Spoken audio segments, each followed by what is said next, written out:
2021 में एक फिल्म आई थी, नाम है द डिमोनिक। साइंस फिक्शन और हॉरर दोनों को मिलाकर इसका कॉन्सेप्ट बनाया गया है। कहानी एक ऐसी औरत की है जो 20 साल से अपनी माँ से नहीं मिली, और जब वो उससे मिली एक सिमुलेशन में, यानी कि एक बनावटी दुनिया में, तो उसे कुछ गहरे राजों का पता चला।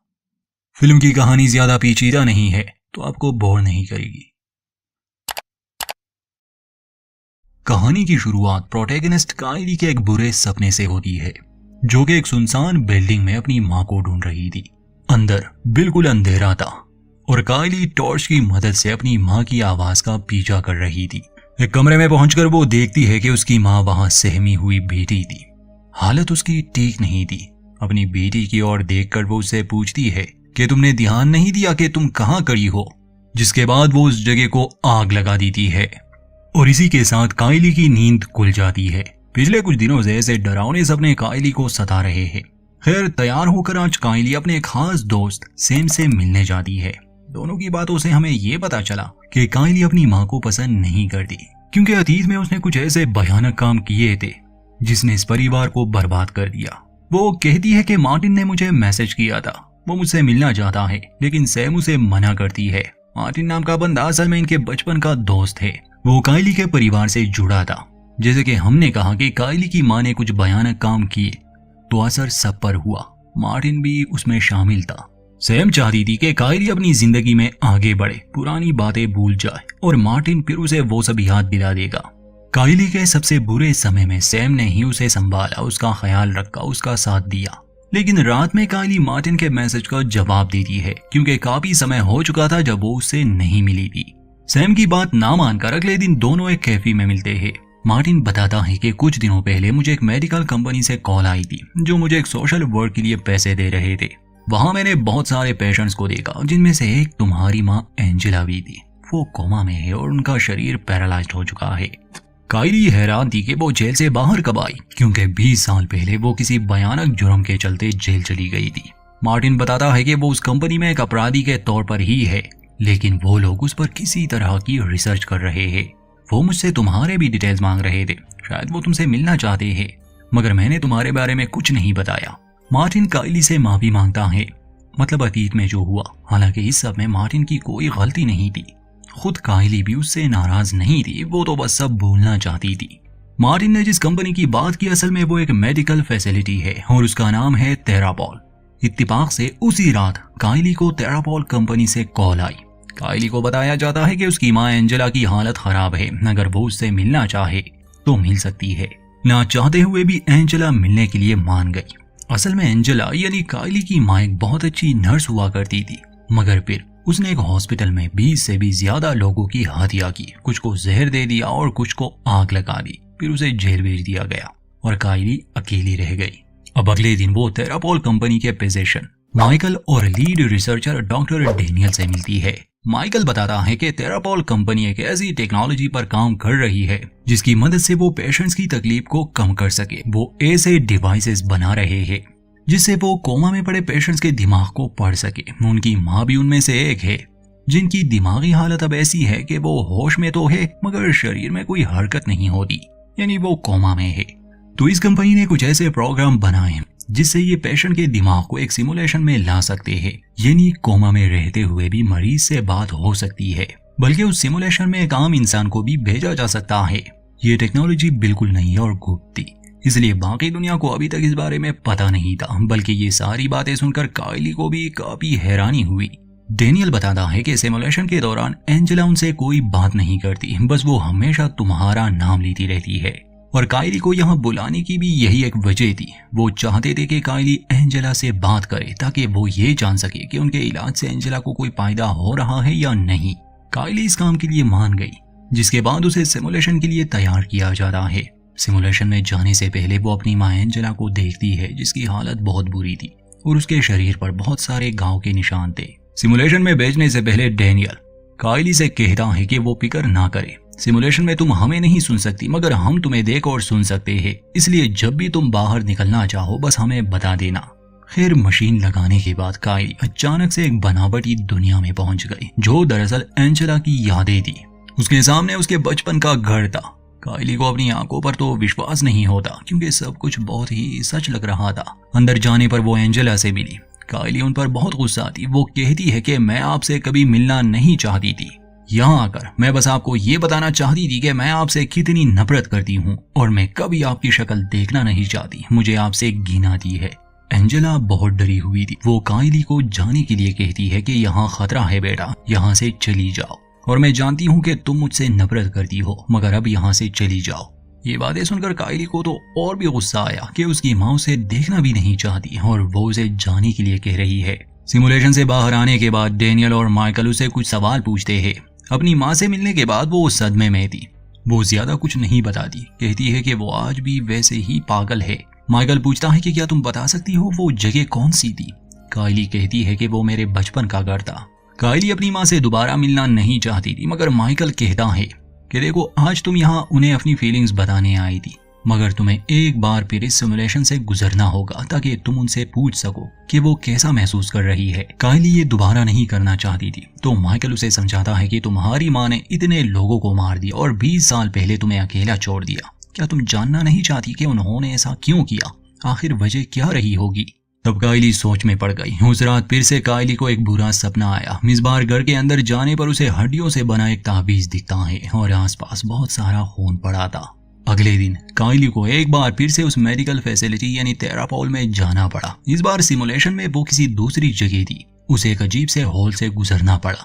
फिर आगे उसे अपनी माँ मिली जो एक जगह बैठी हुई थी। काइली उसे पूछती है कि आप यहाँ क्यों आए, तो एंजेला कहती है कि उसे अपनी शक्ति यहीं से मिलती है और अब वो मेरे अंदर रहता है। तुम्हें और मार्टिन को भी उसी ने यहाँ बुलाया है।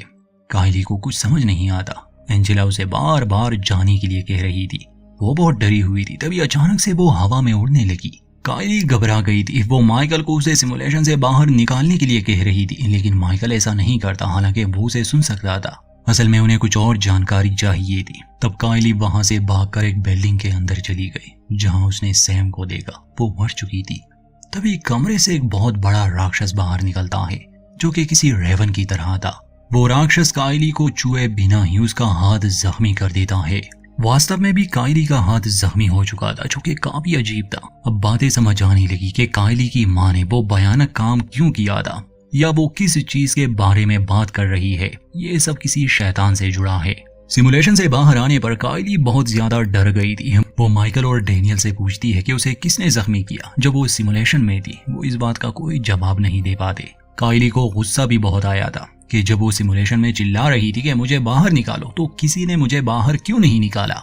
खैर डेनियल इसके लिए माफी मांगता है क्योंकि वो जानकारी इकट्ठा करना चाहते थे। काइली बताती है कि उसकी माँ 1998 में अपने समय की एक बहुत अच्छी नर्स थी। सिमुलेशन में जो बिल्डिंग दिखाई गई थी, एक बार वो उस हॉस्पिटल का इंस्पेक्शन करने गई थी, मगर काफी समय हो गया था और वो लौट के नहीं आई। मुझे उनकी चिंता हो रही थी, इसलिए मैं मार्टिन के साथ उससे मिलने गई। वहाँ कोई नहीं था।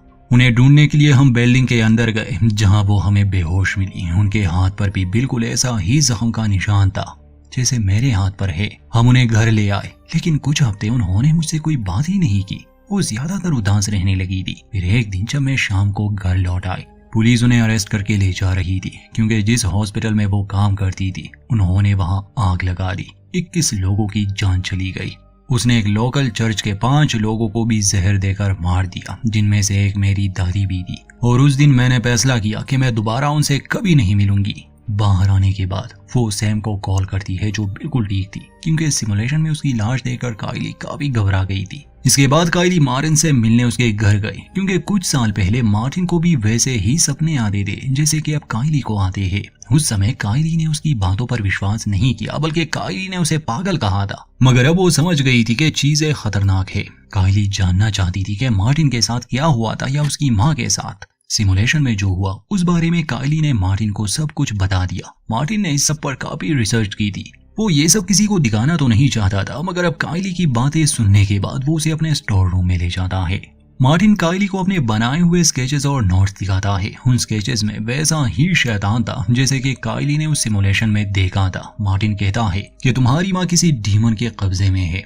कहा जाता है कि ये हमेशा रात को डराता है और आपके परिवार और दोस्तों को भी सताता रहता है।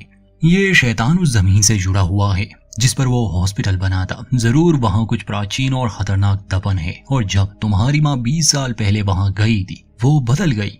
इन्फेक्शन के शुरुआती समय में विक्टिम हड्डियों से एक तावीज बनाता है, जैसे कि तुम्हारी माँ ने बनाया था। मार्टिन ये भी बताता है कि वेटिकन सिटी में कैथोलिक चर्च थेरापोल जैसी कंपनीज को फंड कर रही है। वो उन्हें पैसे और हथियार देते हैं ताकि वो इन डीमंस को खत्म कर सके, जिसका मतलब है कि थेरापोल कंपनी में जो लोग काम करते हैं वो सभी धार्मिक लोग हैं। वो जल्द ही एंजेला को उस हॉस्पिटल में ले जाएंगे जहाँ पर शैतान ने उसके शरीर पर कब्जा किया। शायद वहाँ वो एक्सॉर्सिज्म करे। मेरे ख्याल से थेरापोल में सभी काम करने वाले फादरी है जो शैतानों को इस दुनिया में नहीं आने देते, और अब वो टेक्नोलॉजी का सहारा ले रहे हैं इनसे लड़ने के लिए।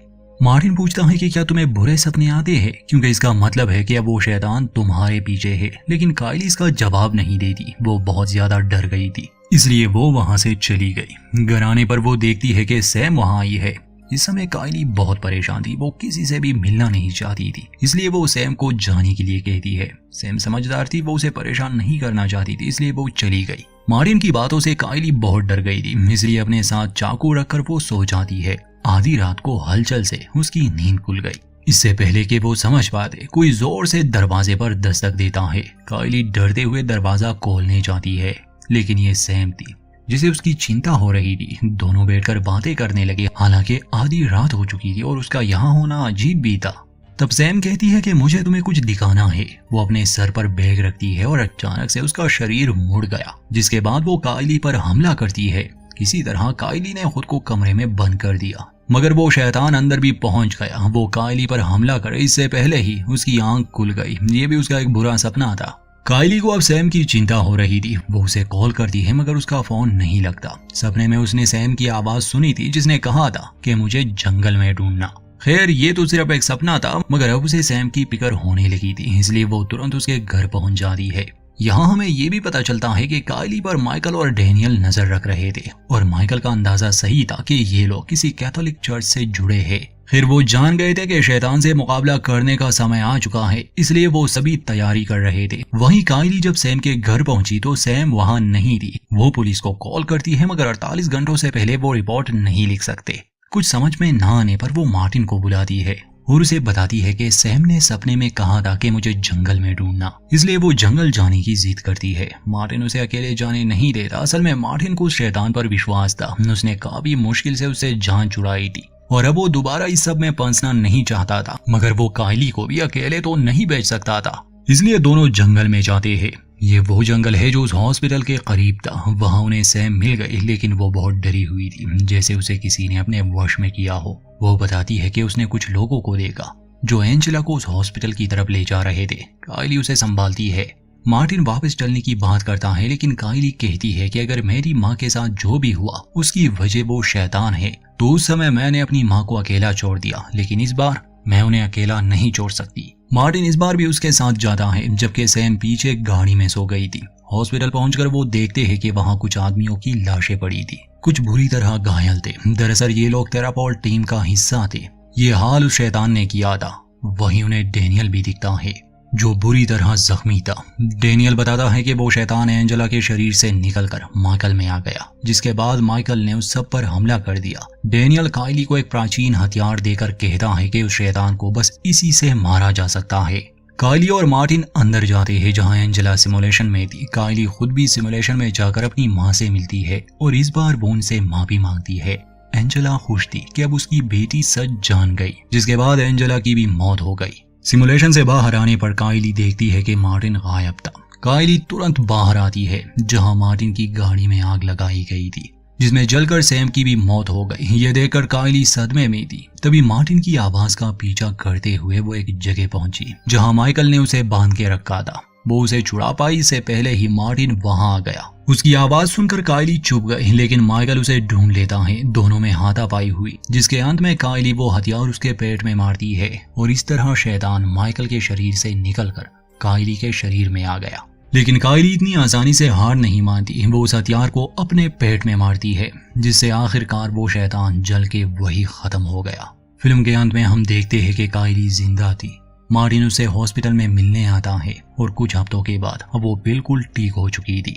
वो एंजेला के कब्र पर फूल रखने जाते हैं और इसी के साथ ये कहानी यहीं खत्म होती है। तो दोस्तों ये थी द डिमोनिक फिल्म की एक्सप्लेनेशन। उस डीमन की कोई खास जानकारी नहीं इस फिल्म में, शायद वो फिक्शनल है। ये फिल्म ज्यादा पेचीदा नहीं थी, जैसे कि हमने शुरू में कहा था कि साईफाई और हॉरर को मिक्स करके बनाई गई है। कुछ लोगों को ये फिल्म पसंद आ सकती है, कुछ को नहीं, पर उम्मीद करते हैं हमारी एक्सप्लेनेशन आपको पसंद आई होगी। वीडियो लाइक करना ना भूले और चैनल को सब्सक्राइब नहीं किया तो प्लीज कर दे।